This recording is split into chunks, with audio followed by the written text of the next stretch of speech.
CAA নিয়ে বঙ্গ বিজেপিকে আরো বেশি করে প্রচারে নামার নির্দেশ কেন্দ্রীয় নেতৃত্বের।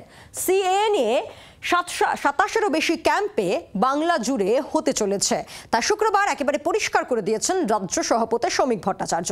তবে যেভাবে সিপিএম ভোট কাটছে তা নিয়েও চিন্তায় বিজেপির কেন্দ্রীয় নেতৃত্ব।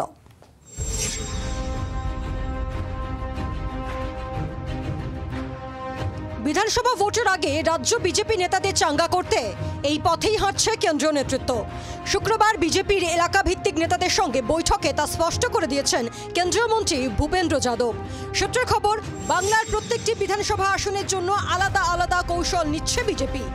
এর জন্য কলকাতা এবং কলকাতা সংলগ্ন 28টি বিধানসভার জন্য বিশেষ পরিকল্পনা নিয়েছে তারা। পশ্চিমবঙ্গ জিততে গেলে 294টা বিধানসভার মধ্যে কোন কোন বিধানসভা কেন্দ্র নিয়ে সবথেকে বেশি টাফ ফাইট করতে হবে তা পদ্মশিবির ভালোভাবেই বুঝতে পারছেন। আর এই মুহূর্তে দাঁড়িয়ে তাই প্রতিটা বিধানসভা কেন্দ্র নিয়েই পৃথক লাইন, পৃথক রণকৌশল এবং পৃথক স্ট্র্যাটেজি তাদের। আর সেই কারণেই 28টা বিধানসভা কেন্দ্র নিয়ে আজকে নির্দিষ্ট করে বৈঠকে বসছেন বঙ্গ বিজেপির নেতৃত্ব। একদিনের বৈঠকে বিজেপি বিস্তারকদের সঙ্গে 1-to-1 সাক্ষাৎ করেন ভূপেন্দ্র যাদব।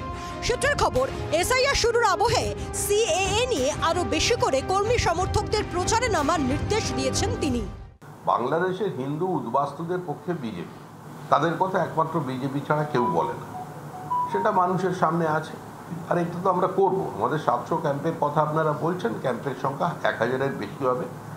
আরেকটি বিশেষ গুরুত্বপূর্ণ বিষয় যে আমাদের সংগঠনের বাইরেও বা আমাদের বিচার পরিবারের বাইরেও সাধারণ মানুষ এগিয়ে আসছেন। সূত্রের খবর, সিপিএম কিভাবে লাগাতার বিজেপির ভোট কাটছে, বৈঠকে তা নিয়ে ভূপেন্দ্র প্রশ্নের মুখে পড়তে হয় নেতাদের। সাংবাদিক বৈঠকে অবশ্য সিপিএমকে ধর্তব্যই আনলেন না রাজ্য সভাপতি। ওই সিপিআইএম এর কথা মানুষ এখন শুনছে না।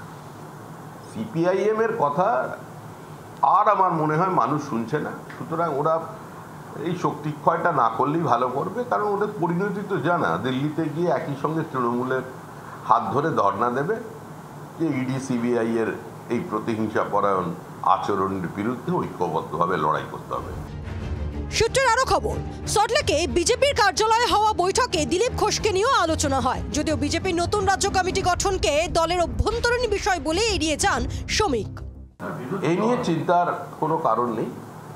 আমাদের দল কিভাবে চলবে, আমাদের কবে কমিটি তৈরি হবে, সেটা আমরাই ঠিক করব। আমাদের এটা নিয়ে কোনো চিন্তিত হওয়ার বিষয়ও নেই। আর আমরা যখন আমাদের কাজটা আমাদের করব, ওটা সাংগঠনিক বিষয়, এটা সাংবাদিকদের বিষয় নয়।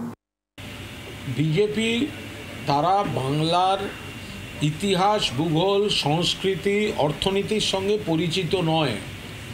তাদের জনভিত্তি নেই।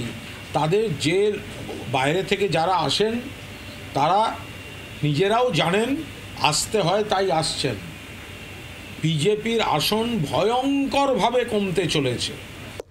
নিজের বিধানসভা এলাকা সম্পর্কে বিস্তারকদের ধারণা এদিনের বৈঠকে তীব্র ক্ষোভ প্রকাশ করেন ভূপেন্দ্র যাদব। নেতাদের রোদ জলে বেরিয়ে ভোটের মাটি শক্ত করতেও তিনি নির্দেশ দিয়েছেন বলেই সূত্রের খবর। শনিবার ফের তারাপীঠে বৈঠকে বসবেন ভূপেন্দ্র যাদব। মৌমিতা চক্রবর্তী রিপোর্ট, জি 24 ঘন্টা। বাংলার আওয়াজ, বাঙালির আবেগ, জি 24 ঘন্টা।